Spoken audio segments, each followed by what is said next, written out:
지난주 토요 새벽 기도에서 우리는 기쁨에 대해서 묵상했었습니다. 그 전주는 후회와 걱정 사이에서 그래서 기도하는 것이 중요한 것을 알아봤고요. 지난주는 기쁨에 대해서 묵상했었습니다. 기쁨은 상황과 환경에 대한 우리의 반응이 아니라라고 알아보았지요. 또 미래에 대해서도 상황이 좋아질 것 같아서 그런 판단이 있어서 기뻐하는 것도 아니라고 알아보았습니다. 기쁨은 믿음에 의한 선택이다 라고 알아보았습니다. 우리를 향한 하나님의 사랑 때문에 영원하신 하나님의 사랑을 믿고 신뢰하기 때문에 어떤 상황에서든지 우리는 기쁨을 선택할 수 있다라고 알아보았습니다. 오늘은요, 우리의 삶 가운데 끊을래야 끊을 수 없는 고난 또는 고통에 대해서 묵상하고자 합니다. 우선 우리는 고난에 대해서 부정적인 이해와 태도를 가지고 있는 것을 보게 됩니다. 이와 같은 태도는 매우 보편적입니다. 고난을 당하거나 고통이 임하면 모든 사람들이 부정적인 태도로 그것을 대하고 있음을 보게 됩니다. 그런데 그렇게 대하는 태도 뒤에는 우리의 어떤 특정한 가치관이 있기 때문이죠. 고난, 고통하면 내가 무엇을 잘못했을까? 하나님이 나를 벌 주시는 건가? 이런 것 때문에 고난과 고통이 임하면 우리의 반응은 부정적이게 되는 것이 보편적입니다. 그런데 이러한 태도는요, 우리의 삶이라는 정말 이 큰 실체를, 현실을 정말 너무나 크기 때문에 작게 만들어서 그것을 어떻게 하든지 극복하려는 본능적인 모습인 것이죠. 내가 알 수 없으니까. 내가 다 이해할 수 없으니까 고난과 고통이 왔을 때 부정적인 생각을 갖는 것은 내가 알 수 없는 그 큰 세계를 작게 만들어서 이해하려고 하는 어떤 그런 본능적인 모습이다라는 것을 또한 생각하게 됩니다. 단순화시키는 것이죠. 또는 1차원적으로만 보는 것이죠. 이해할 수 없으니까. 왜 나에게 이런 고통과 고난이 임하는지. 그렇게 단정짓고 넘어가려고 하는 우리의 태도도 볼 수 있습니다. 고난과 고통에 대해서 이런 부정적인 태도가 있을 때 일어나는 일들이 있다라는 것을 또한 생각해야 합니다. 우리는 작은 실수, 잘못, 불행한 일들을 만나면 늘 하는 말이 우리 입에서 툭 튀어나오는 것이 재수없다. 재수없게 이런 말을 합니다. 고난과 고통과 실수한 자기 자신을 이렇게 비하하는 거죠. 퍼니시먼트 하는 거예요. bad luck이라고 말하는 것입니다. 그만큼 작은 고난, 작은 고통조차도 싫어하는 우리의 모습을 보게 됩니다. 그래서 작은 고난, 작은 고통에도 시무룩해지고 어쩔 줄 몰라 하는 우리의 모습을 보게 됩니다.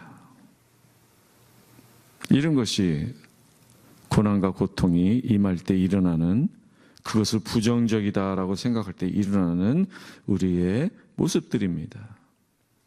또 고난과 고통이 일어날 때 일어나는 또 다른 현상은요, 고난과 고통을 최대한 분리시키려고 합니다. 고난과 고통이 일어났잖아요? 그럼 안 보려고 해요. 그거를 포장하려고 해요. 카페트 밑에다 넣는 거. 옷장 안에 넣어놓고 뭐 닫는 듯이 잊어버리려고 해요. 힘드니까. 생각하면 너무너무나 복잡하고 어려우니까. 나쁜 것이라고 단정 짓고 우리의 삶 속에서 분리시키고 있는 그런 현상이 또 나타나거든요. 그렇게 해야 된다라고 하는 것은요, 우리가 진정으로 추구하는 행복, 나는 정말 행복한 삶을 살고 싶은데 고난과 고통이 일어난다라는 건 말도 안 된다라고 여기면서 행복의 정반대의 이 현상이 일어난다고 생각하기 때문에 그거를 지키려고 고난과 고통을 이렇게 분리시키고 감춰버리고 없애려고 내 인생에서 멀리하고 없애려고 한다는 것을 또 우리가 보게 됩니다. 교회 공동체에서 나타나는 여러 가지 현상 중에 이런 현상이 있음을 목격하게 됩니다. 갑자기 큰 시련을 만나거나 불행을 당할 때 교회 공동체에서 사라집니다. 그것이 이해는 돼요. 근데 안타깝습니다. 고통과 고난이 임했을 때 뭐 아무렇지도 않게 하고 뭐 거짓으로 뭐 하라는 것은 아니에요. 근데 교회 공동체 안에서 사라집니다. 예배에서 사라집니다.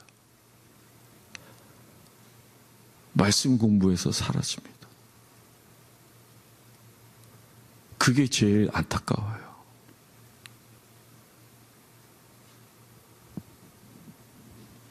고난과 고통을 받는 자기 자신을 다른 지체들에게 보여주고 싶지 않은 거 이해됩니다. 근데 그것이 과연 정답이냐?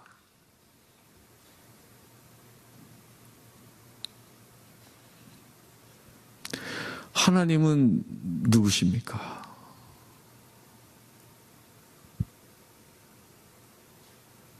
예배 공동체는 무엇입니까?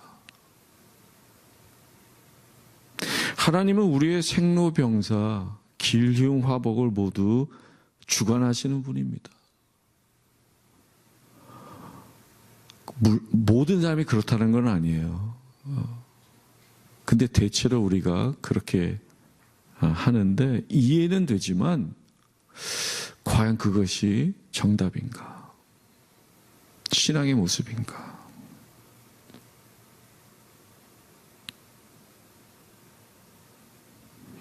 우리의 고난과 고통에 대한 이러한 태도와 접근은 고난에 숨겨진 더 귀한 것을 놓치고 말 것입니다.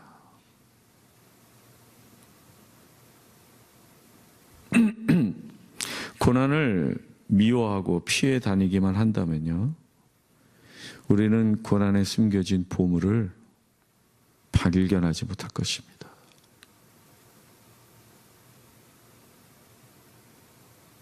고난을 없애달라고, 고난을 막아달라고 기도하기보다 고난이 와도 극복할 수 있도록 능력과 지혜를 주십시오라는 기도가 우리의 기도여야 한다고 늘 말씀드리는 거 아닙니까? 불행이, 나쁜 일이 나에게 일어나지 않기를 바라는 것이 기도가 아니라, 그런 기도는 깊은 기도가 아니죠. 생로병사, 길육화복, 이 모든 것을 주관하신 하나님 앞에 기도하는 것은 하나님 어떤 일이 와도 하나님 때문에 내가 극복하겠습니다. 그것이 우리의 기도가 되어야 된다고 생각합니다. 십자가를 한번 생각해 보십시다. 십자가는 여러분들에게 무엇입니까? 십자가에서 무엇을 우리는 배울 수 있습니까? 믿는 사람이라고 할 때 우리가 믿는 이 십자가는요, 우리에게 고난과 고통에 대해서 깊은 통찰력을 주고 있습니다. 십자가는 죽음과 생명 모두를 뜻하고 있습니다. 십자가는 고난과 기쁨을 동시에 보여주고 있습니다. 십자가는 패배와 승리를 모두 담고 있습니다. 그래서 예수님은 제자들에게 당신을 따라오라 할 때 이런 말씀을 하신 거예요. 아무든지 나를 따라오려거든 자기를 부인하고 날마다 제 십자가를 지고 나를 따를 것이니라. 길이요 진리요 생명 되신 예수님을 따라갈 때 자기 십자가를 끌어안아야 돼요.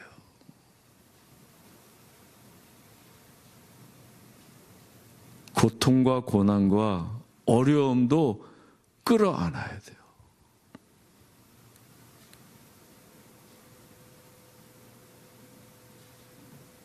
고난과 고통에 대해서 십자가가 우리에게 새로운 빛을 주기를, 비춰주시기를 바랍니다. 오늘 본문에서 사도 바울은 이런 말을 하고 있지 않습니까? 다만 이뿐 아니라 우리가 환난 중에도 즐거워하나니 이는 환난은 인내를, 인내는 연단을, 연단은 소망을 이루는 줄 알미로다. 환난은 원어로 보니까 고통받는 것을 뜻해요. affliction. 고통을 받을 때 그것을 싫어하거나 그것에 대해서 벽을 쌓거나 어디 멀리 가둬두는 것이 아니라 끌어안는 것입니다. 끌어안을 수 있도록 기도하는 것입니다. 예수님이 십자가를 끌어안으신 것처럼 우리도 우리의 십자가를 끌어안아야 되는 겁니다. 그럴 때 환난은 인내를, 인내는 연단을, 연단은 소망을 이루는 것을 경험하게 될 것입니다. 하나님은 모든 것을 합력하여 선을 이루시는 분이십니다. 모든 것. 우리의 고난과 고통, 그것도 포함하여 우리의 눈물과 외로움 다 포함하여 선을 이루시는 분이십니다. 우리 안에 선한 일을 시작하신 우리 하나님께서 예수의 그날에 반드시 이루어 주실 것입니다. 그러므로 우리의 삶에 일어나는 모든 것들에 대해서 새로운 안목으로 바라볼 수 있기를 바랍니다. 달면 삼키고 쓰면 뱉는 것이 아니라, 힘드니까 돌아가는 것이 아니라, 어려우니까는 눈 돌리는 것이 아니라, 하나님 바라보고 끌어안을 때, 끌어안을 수 있는 힘과 능력과 지혜를 간구할 때, 여러분들은요, 영적으로 깊은 존재들이 될 거예요. 그냥 삶을 살아가는 것이 아니라, 편하게 살아가는 것이 아니라, 즐기기 위해서 살아가는 것이 아니라, 하나님의 뜻은 내가 정확하게 알 수 없지만 이 고난과 고통이 어떤 의미인지 갈등하며 하나님 앞에 기도할 때 하나님은 여러분들에게 지혜와 능력을 주시고 끌어안을 수 있게 하시며 패배가 아니라 승리를, 죽음이 아니라 생명을, 그래서 소망 가운데 우리의 삶을 살아가게 도와주실 줄로 믿습니다. 우리의 삶 가운데 일어나는 고통과 고난에 대해서 우리의 십자가를 통해 하나님만 바라보며 살아갈 때 귀한 소망을 품는 우리 모두 되기 간절히 바랍니다. 찬양하시겠습니다.